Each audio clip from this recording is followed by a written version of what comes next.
I'm a postdoctoral researcher at Thoracic and Foregut Surgery, University of Rochester Medical Center. I will be presenting my poster of distinction on Sunday, May 7th at Digestive Disease Week, Chicago.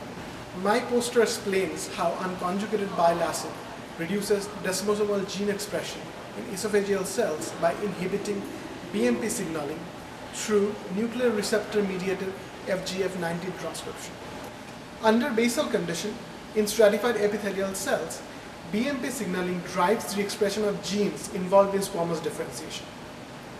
Bile acid, by binding to nuclear receptor complexes, transcribe downstream targets like FGF19, which is known to inhibit BMP signaling acting through ERK mediated SMAD degradation, thus reducing squamous differentiation.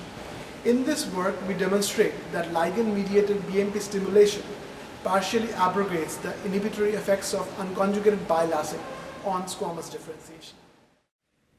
Hi, I'm Eileen Redmond, an associate professor in the research division at the Department of Surgery at the University of Rochester.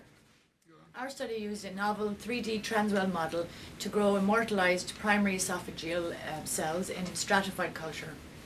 And this model represents a refinement over previous models because it's very simple and easy to set up. So this model allows us to determine the morphological and molecular effects of simulated reflux, which is bile and stomach acid, on multilayered epithelium.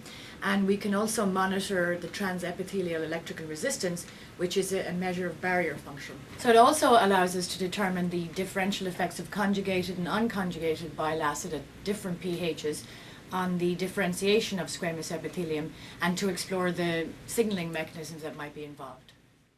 Hi, my name is Peyre. I'm an associate professor of surgery at the University of Rochester and a thoracic and foregut surgeon. The result of this study is of significant clinical relevance.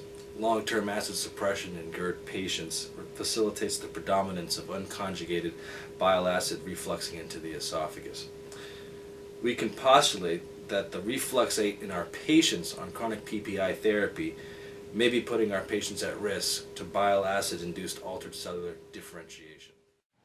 Hello, I'm Tanya, Malhotra, graduate student at the Department of Physics, University of Rochester.